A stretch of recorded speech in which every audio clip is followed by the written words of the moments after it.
This Insider channel here on YouTube for the Daily Insider. Push back an hour today, but we appreciate you joining us. Kevin Rogers with you here on Monday, April 19th, and we are ready to look back at the weekend in Major League Baseball and also the NBA and look ahead to tonight's action. But before we look at that, I want to remind you about our contest we do, our daily contest here on the Daily Insider, where you drop a best bet in the comments section underneath this video, a best bet for Monday, whether it's a side, a total, a money line, a first 5 innings play in baseball, a first half play in the NBA, in hockey it could be a play, anything that you want for Monday's action. It can't obviously be the Red Sox-White Sox game that's underway at Fenway. We'll talk about that in a few minutes, but drop your best bet in the comments. You have to be a subscriber to our YouTube channel and also have a user ID on VegasInsider.com. So you put your user ID and your best bet in the comments. If you have a user ID on VegasInsider.com, great. If you don't, that's fine because you can pick it up for free. And you go to the register button here, the big yellow button on the homepage. You click on that, upper right corner, and you go to register now, free membership. You click on that, and then you put in your information. You create a user ID and password, your account, it's free, you're all set, and then you'll have a user ID, and you can have your user ID and your best bet for tonight. You put it in. Now, what do you win? Well, A, you have to win your best bet. If you lose your best bet, then it doesn't matter. But if you win your best bet, you'll be in the drawing for a week's worth of any handicapper you want on the site for a week. They're picks for a week. You got 7 days worth of free picks from a handicapper at VegasInsider.com if you win this contest. And we do it daily, so if you don't win today, you can always play again tomorrow or Wednesday or whenever. So go to the register button on VegasInsider.com if you don't have a user ID and register now, and you'll be a part of at least an opportunity to win free picks for a week from a handicapper on VegasInsider.com. And again, like and subscribe to our videos here on our YouTube channel, and we appreciate you being part of our community. So let's look at baseball. We're going to start with that first from the weekend, hit on some of the highlights before we get to today's baseball. Now, let's look back at yesterday first. And the Phillies and Cardinals had an interesting series in Philadelphia. The Cardinals blew them out on Saturday. The Phillies came back yesterday behind Aaron Nola, and they won 2-0 St. Louis with just 2 hits in the game. Obviously, when the Phillies throw out Aaron Nola, they have a really good chance of winning because some of the other pitchers they've had have not been very good. I mean, when you look at Nola and Zach Wheeler, they're giving you the best opportunities to win, and then it's a little shaky after that. The Diamondbacks caught a bit of a break yesterday. They did not have to face Steven Strasburg. He was placed in the 10-day IL with shoulder problems. Unfortunately, it's something, or it's nothing new for him. And Steven Strasburg, who is one of the cornerstones of that Nationals rotation, he's hurt again. So Madison Bumgarner, who has been struggling for the most part this season, he actually pitched well yesterday against Washington, and the Diamondbacks scored 5 runs. They win 5-2, so they get a split of that 4-game set in D.C. You had some interesting games. The first game of that series, Arizona scored 10 runs in the first 2 innings against Patrick Corbin, their old friend, and then they scored 1 run in the last 7 innings of that Thursday game. They were shut out by Max Scherzer in the Friday game, and they scored, I believe, 2 runs in the Saturday game, so the offense did nothing for nearly 3 games after that huge blow-up in the first 2 innings on Thursday. But then they finally got something going yesterday, and they beat the Nationals. So Arizona picks up the split there. San Francisco blew that game on Saturday night at Miami. Lost in extra innings. They got a run in the top of the 10th. Then the Marlins got a walk-off in the bottom of the 10th. And that was the first time this season that the Giants had lost back-to-back games. So yesterday, Alex Wood pitched very well. He outdueled Pablo Lopez in a 1-0 win for the Giants. And San Francisco now heading to Philadelphia tonight. Pittsburgh actually takes 2 of 3 from Milwaukee. That's pretty impressive. And Christian Yelich is out. Lorenzo Cain is out for the Brewers. I want to go back to Saturday for this game. If you had the total in Saturday's game between the Pirates and the Brewers, Milwaukee scored 7 runs in the first 2 innings, all in singles. They didn't hit homers, all in singles. And Pittsburgh, I believe, got a run in the third. It was 7-1. The total was 8.5. The final was 7-1. These teams didn't score in the final, basically almost 7 innings. Milwaukee scored all the runs in the first 2 innings, didn't score again the rest of the way. So very lucky break if you had the under in the Brewers-Pirates on Saturday. Pittsburgh won the opener Friday. Milwaukee won Saturday. Pittsburgh came back and won yesterday. They were down 2-0 early, and they win in extra innings. So good job by the Pirates, who, look, they have the lowest win total in baseball. They're not expected to do anything. And they won a couple times against San Diego. They beat the Cubs a couple times. They beat Milwaukee twice. They're playing all right. That's not a bad job there by the Pirates, considering they've had basically their whole team ripped out from them over the last few years. But yet the Pirates have been very competitive, at least so far. I mean, look at Milwaukee closing late in 200 yesterday.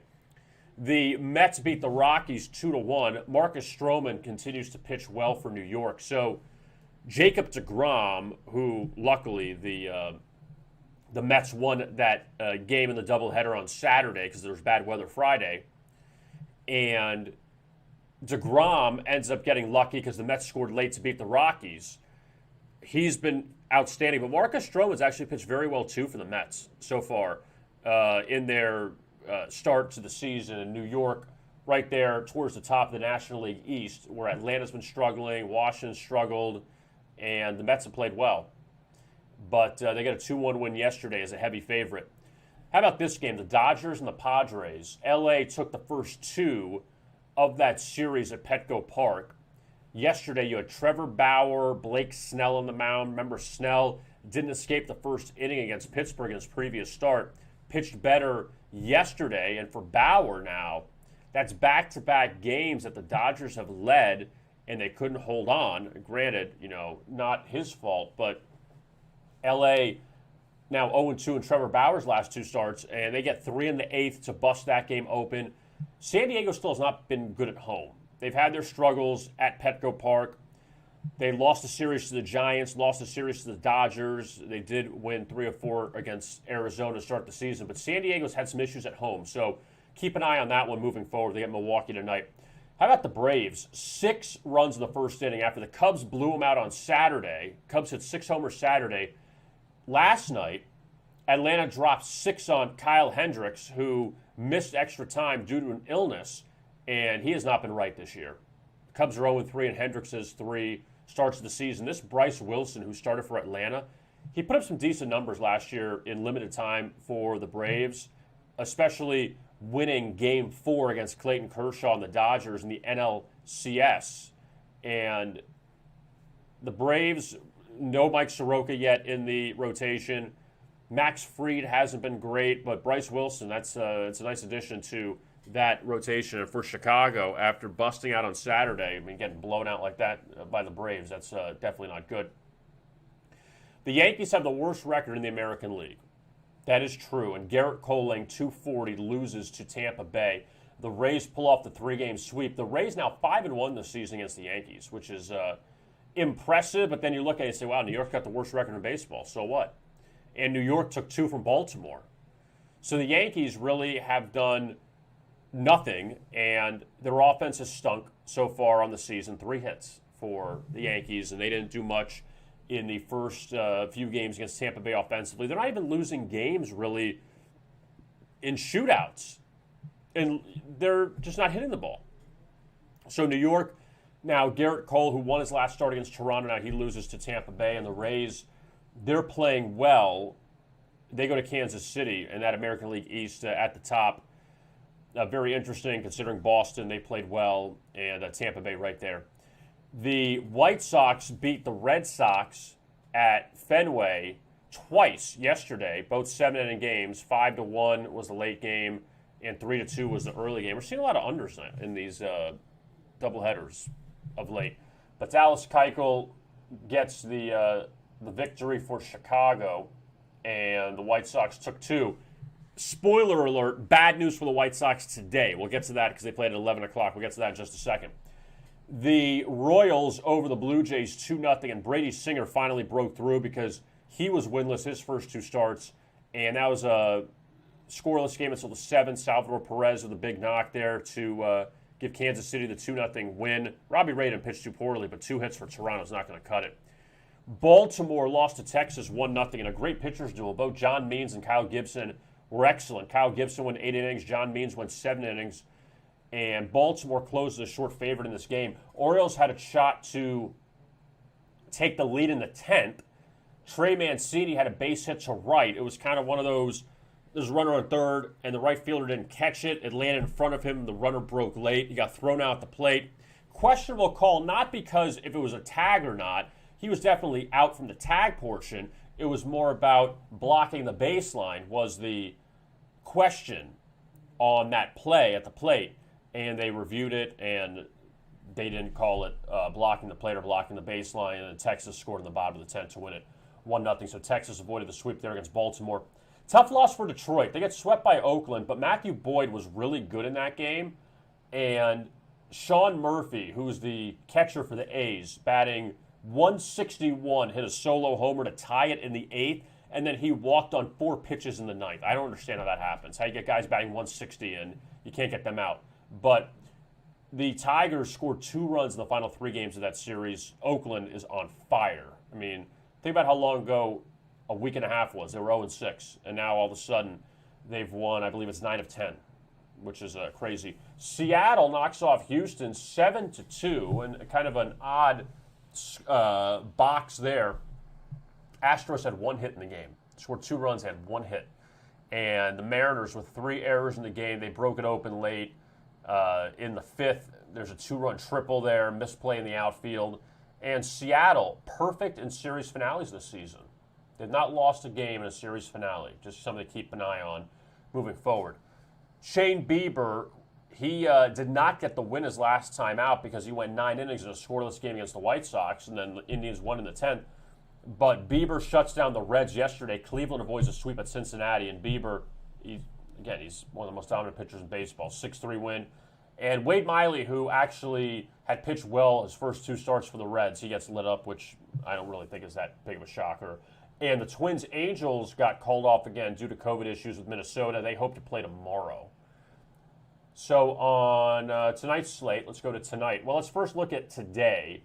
And the White Sox, how about that? Give up 6 in the bottom of the first to the Red Sox, and Boston up 10-3 on Patriots Day at Fenway Park.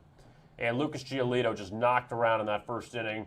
Nathan Eovaldi going for Boston, and the Red Sox trying to get a 4-game split with the White Sox. Boston won the first game, and then the second game got knocked out due to weather, and the White Sox won the 2 games yesterday, but Lucas Giolito not good there after he was really good against Cleveland his last time out.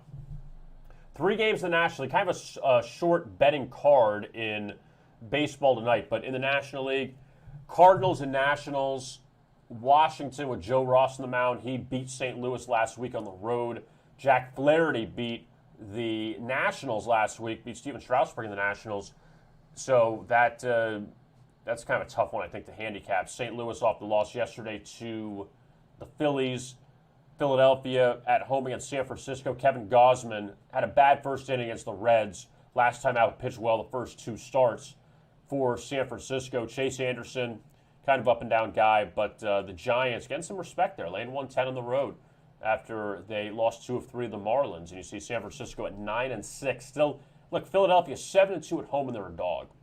That definitely tells you a lot there. Milwaukee and San Diego, kind of the premier game to watch in Major League Baseball tonight. Brandon Woodruff, the ace of the Brewers, he is looking for his first win of the season. Joe Musgrove, who is not even a top 2 pitcher on San Diego, but he has an ERA of under 1, and he's thrown a no-hitter so far this season against Texas. He lost his last time out against his former team, the Pirates, and when you look at what Musgrove has faced so far, the Brewers, the Rangers, and now he gets, the Pirates and the Rangers. Now he gets the Brewers tonight in Milwaukee's anemic offense. But that price seems right. And Woodruff, you don't get him that often as that price of an underdog. But also San Diego's been on a good underrun at home this season. Milwaukee, also decent underrun just because they don't score. That total 6.5 tonight out at Petco. The later games in the American League, Royals and Rays from Kansas City. Danny Duffy a favorite for the first time this season. He won his first 2 starts against the Indians and Angels. Josh Fleming's not a bad arm, and he's trying to get into this Tampa Bay rotation. He didn't get a win his last time out. He lost to Texas as a heavy favorite. Now he's a short dog. And Tampa Bay at 8-8, they go on the road to face the Royals tonight. The late games, the Rangers and Angels. So the Angels, after a few days off, they're back. Dylan Bundy laying 220. And Texas, look, they took 3 or 4 from Tampa Bay on the road. They're not afraid to be a big dog on the road. And the Angels, you wonder if there's going to be some rust there after being off for still a few days. And Texas off the win yesterday against Baltimore. Maybe some momentum there. Dodgers-Mariners wraps up tonight, the only interleague game. Dustin May laying 200 against Justice Sheffield. And Sheffield, not a bad arm for the Mariners. But LA 13-3. You'd expect them to bounce back from a loss. But still, again, Dodgers should be laying that much all the time because the Dodgers are the best team in baseball by far. NBA, let's look back at yesterday in the NBA before we get to today. And the early games, Atlanta beats Indiana 129-117. So the Pacers, who've been playing a little bit better on the road, they lose. They got Miles Turner back. So Indiana now getting healthier. Time's running out on them, but at least they're getting their bodies back. The Knicks over the Pelicans 122-112 in Zion Williamson's first pro game at Madison Square Garden. And New Orleans closes a favorite here. New Orleans lost to New York last week at home, and then they lose again now at the Garden on Sunday. And that game goes over the total thanks to 28 points in overtime. So they were looking good, 48 points in the fourth quarter. You had a 46 spot. You still go over that one, a bit of a burn. The Heat, without Jimmy Butler, they beat the Nets 109-107 at American Airlines Arena. Bam Adebayo had the game-winning jumper in the last few seconds. Kevin Durant left this game with injury. We'll see what that means moving forward. Ray James Harden's out. And the Nets try to get right, at least from a health standpoint, going towards the playoffs, because this will be a significantly different team with James Harden, Kevin Durant, and Kyrie Irving in the lineup. But they haven't really played with each other so far in the season. Charlotte dropped a 44 spot on Portland in the first quarter. Damian Lillard didn't play. The Blazers came back to beat the Spurs a few nights ago without Lillard. This time they dig themselves way too big of a hole. And even in the fourth quarter, you see Portland outscored Charlotte by 13. They still lost by 8. So Charlotte was in control of that game. The Hornets desperately needed that win. They're down a lot of bodies right now, but they got off to a great start, great shooting start, and the Hornets get that win. The Thunder lose against Toronto and Tampa, 112-106. And here's something to keep an eye on for Oklahoma City. They've been competitive, but they can't close. Maybe look at them in the first quarter or first half. The same thing happened at Detroit a few nights ago without Jeremy Grant, without Mason Plumlee in the lineup. And Oklahoma City just falls apart in the fourth quarter of these games. So maybe look at the Thunder early. They lose again. They don't cover again. I mean, they're playing teams that they have a shot to beat, and they're not beating them. Houston had to play Orlando last night because it was on the schedule. And what does this tell you? The Rockets laying 1 on the road. They broke this thing open in the third quarter, 32-18. They outscore the Magic, and they win 114-110. Game goes over the total. And the Magic, look, you get them as a road dog, substantial road dog, good play. Basically a pick 'em spot against the Rockets. You can't take them. I mean, again, it's 20/20 hindsight. I would never take in the Rockets. I would have taken the game. The game's terrible. But it is still on the board, and people want to take it, which is fine. But there's no value in Orlando there. There isn't. I mean, you get 9 points on the road is one thing. You're overlooked. But Houston's going to be motivated because they want to get a win. They don't win that often. Sacramento had a really good overall effort against Dallas last night, 121-107, 45 in the second for the Kings. They hung with the Suns a few nights ago and covered but didn't win, but Sacramento ends their long losing streak. And for Dallas, kind of going backwards at the wrong time right now. They got lucky with that Lucas shot against Memphis, but they lost at home to Philly recently, and they lost to the Knicks a few nights ago. Yeah, Dallas got to kind of get their stuff together. Kawhi Leonard returned for the Clippers, 43 in the second. Man, they're a machine when they want to be. 124-105. They beat the Timberwolves. They covered the 12. And L.A., who had an opportunity to beat Philadelphia on Friday, they were down big in that one, came back, covered, and Minnesota, they outscored by 16 and still got blown out. Let's look at tonight in the NBA. Cleveland and Detroit. The Pistons are sitting everyone out, apparently. Detroit's going full tank at 16-40. Cleveland laying 3 on the road. So choose that one wisely. Golden State's at Philadelphia. Steph Curry is questionable with an ankle. That's why Philly's laying 10. And look, it's an ESPN game tonight. Steph was great against the Celtics the other night, and they lost that game. But Philly's they've struggled as a home. Let's look up the right number. I think it's 0-4. ATS last 4 is a home favorite. 0-2, yeah. 0-4 ATS last 4 is a home favorite for the 76ers. They're great at home, but the Sixers can't cover these big numbers. And again, this all hinges on Steph Curry. And I don't know if you want to take the Warriors plus the points without Steph Curry, because then they really have nothing offensively. Chicago's at Boston. I kind of like the Bulls here. You got Chicago as a somewhat substantial road underdog, and they have been competitive in that role this year. Jaylen Brown's going to play for Boston tonight. He didn't play against Golden State. Celtics are on a nice little run, but no Zach LaVine for the Bulls. It seems kind of trappy, this game, the Celtics. The Heat laying 8 to the Rockets. So Houston and Miami both on a back-to-back. And the Rockets lost to the Heat earlier this season at home as a short underdog. And now the Heat laying 8. We'll see what Jimmy Butler's status is for that game. Oklahoma City is at Washington in the Russell Westbrook Bowl, I guess we can call it. Man, the Wizards are laying 12. Who would have ever thought that would have happened? Now, like I said, Oklahoma City, do you back them early on in the game? And Washington off a win over New Orleans a few nights ago. Washington's actually been pretty decent. I mean, seems a little rich for my blood, but 4 straight wins, 4 straight covers for the Wizards. Also, they had that win. How about let me talk about this for a second. This game against Detroit, in case you had it or missed it. So both meetings between the Wizards and Pistons this season before Saturday finished under the total. This was a higher total Saturday than the other two, so you kind of figure, okay, maybe the odds makers going the other way with it. This game was on pace for an over the whole time, and then the fourth quarter, of course, just dies down. I've had that a couple times with the Wizards this season, and it finishes just shy of the total. 3 straight unders for the Wizards, and look at this. Look at the teams they've been. Okay, Utah is a great win on the road. New Orleans, well, Sacramento is not good. Detroit's not good. New Orleans, who was very up and down, and they just lost that game to the Knicks yesterday. New Orleans was laying 3, so now you're laying 12 points against Oklahoma City. And Washington, well, let's just look back at this for a second. 1, 2, 3, 3-1, 4-1.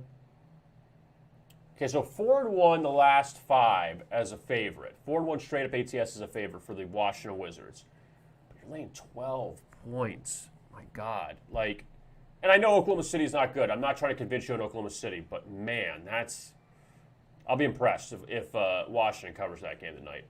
Phoenix and Milwaukee, that's a really good matchups, and I guess we can say under the radar, but it's really not, considering Phoenix has the second best record in the East, and Milwaukee, or in the West rather, and Milwaukee is right behind Brooklyn and Philly in the East. Phoenix, well, let's start with them. They got blown out by San Antonio on Saturday, 111-85. DeMar DeRozan didn't even play for the Spurs, and this Phoenix team has kind of slowed up from an ATS success rate. 1-3 against the spread the last 4 games. They didn't cover. Look at that. Laying 12, laying 12.5, laying 12. All non-covers for the Suns. And now, this road trip. Milwaukee, Philadelphia, Boston, Brooklyn, New York. That is brutal. That's as brutal of a road trip as I've seen from anybody this year in the NBA. I mean, it's one thing for a bad team to go somewhere, but Phoenix, who is trying to get a 1 seed in the West, this can go so many different ways. You can see the Suns going 4-1. I don't think a 1-4. Brooklyn's funny because if you don't have Durant in, if he's hurt again, James Harden's still out, that's not the same Brooklyn team. But man, that'll be interesting to watch over the next week, what Phoenix does. So they get Milwaukee, who they beat at home earlier this season. That was a game that Giannis really dominated, but he missed that last second shot. 125-124 back on February 10th. The Suns beat the Bucks out in Phoenix as 3.5-point underdogs. So now Milwaukee favored again, and the Bucks are just off of a loss to Memphis at home. And now they get Philly a couple times after this, so Milwaukee doesn't have it easy either moving forward. But Giannis is back in the lineup, and the Bucks need to get him, back doing what he needs to do. But, man, that's really interesting with what Phoenix has. San Antonio's at Indiana. Last time they played back a few weeks ago on a Saturday in April, Indiana outlasted San Antonio in overtime. That game went way over the total. That was 139-133 on a 221 total, and it was obliterated in regulation. Overtime didn't even mean anything. But the Pacers back at home now. And if you're Indiana, you could find a way to beat San Antonio tonight. These two you got to win. I mean, you got to sweep this. Oklahoma City and Detroit, and then Orlando. I mean, Indiana's, it's been rough at times for them, but these are games. And Indiana's been really good against teams below them. Really good. And San Antonio off that route of Phoenix, they win. They're at 500, and the way Dallas is playing now, San Antonio's still kind of hanging around in that Southwest. Memphis is there too. Memphis has played well of late. Look what the Grizzlies have done. 2-1, 3-1, 3-3, 4, 5, 6, 7-3 the last 10. But look at the losses. Overtime to the Knicks, last second 3 by Luka, and then Indiana. They were kind of down that whole game. They made it close at the end, and then the Pacers got a dunk from Karis LeVert and put it away. But Memphis has been really good. A lot of overs. I mean, this Chicago game was a bad fourth quarter for the Bulls, but a lot of overs, a lot of covers for the Grizzlies. So, man, Memphis is going to kick themselves for that Dallas loss. Grayson Allen had the 2 free throws he missed at the end. Would have put him up 4. And you look back at some games like that, that is a killer for the Grizzlies if they fall short. And Denver laying 7.5, didn't mention them. But the Nuggets, still without Jamal Murray, playing well with Aaron Gordon now in the lineup, and they've won their past 2 since dropping 2. And the Nuggets have this stretch here where they can really help themselves. Memphis at Portland, who has been up and down, and who knows what Damian Lillard's status is. Golden State, this homestand, sweep that homestand. So Memphis goes to Denver twice in the next week. And then you got 2 with the LA teams. Never know what LA with Kawhi and Paul George and LeBron and AD aren't ready to come back yet. So Denver can really clean up here if they're on top of things. Jazz and Lakers, they wrap up the NBA. Second time they're playing in 3 nights. And the Lakers beat the Jazz in overtime on Saturday. No Donovan Mitchell, no Rudy Gobert, no Mike Conley. So the Jazz had everyone out. Mitchell's not coming back tonight. He's got an ankle injury. He suffered on Friday against Indiana. So he'll be out. Gobert and Conley likely to come back. That's why the Jazz are laying 7. The Lakers, that's a really good win on Saturday to beat Utah, but Lakers still down their top 2 guys. And now the teams have split 2 meetings this season, and Utah laying a touchdown tonight against the Lakers at Staples Center. Want to remind you about our Buy Picks page. You can buy our handicapper picks, purchase them. $29.95 per handicapper for daily picks. So you get as many picks as they have. $29.95. They guarantee a $39.95. That's just one selection. That's the best play for our handicappers. And pay after it wins. If it wins, you pay. If it loses, you pay nothing. Simple as that. So we have the NBA, Major League Baseball, NHL. You can purchase those picks tonight and obviously moving forward. And again, want to remind you about the Daily Insider contest every day. You put in your best bet for tonight's action and make sure you have your VegasInsider.com user ID. Make sure you're subscribed to our YouTube channel. If you are not a subscriber, that's fine because you can subscribe and register. Or if you're not a registered member, excuse me. Well, subscriptions are easy. Subscribe to the videos is one click and you're done. But if you don't have a user ID on VegasInsider.com, it's very easy to get. Go to register, the big yellow button here on the homepage. Free membership. Register now. Click on that. Put your information in. You have a user ID. You're all set. And you can win a week's worth of selections from a handicapper on VegasInsider.com. So that's what you can win, but just by putting in a winner for the night, no matter what it is, side, money line, total.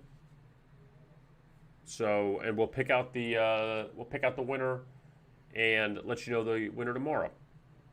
Also, too, the Oscars are coming up this Sunday, and our man Tom Cunningham has been on top of that. He'll have a video coming out this week with Johnny Avello of DraftKings. He's one of their top odds makers there, and he's got a huge pulse on the Oscars. And Tom has a comprehensive piece. He's watched basically all the movies. He's insane. He watched all the movies. I've watched one of them. He's watched like 30 of them, and he's got a pulse on all of them. He's got opinions on all of them: best actor, best actress, best director, best movie, best sound, best this, best that. He's got all of it. So check that out too on our homepage on VegasInsider.com. So that is it for today's show. We appreciate you tuning in. We'll be back with you at our normal time at noon tomorrow, and we'll go from there. So I'm Kevin Rogers. We appreciate you watching, and if you missed any of the show, we'll have the link on our homepage going up through the day so you can watch it anytime you want. And that's it. So hope you have a great day of betting, and as always, best of luck with your picks.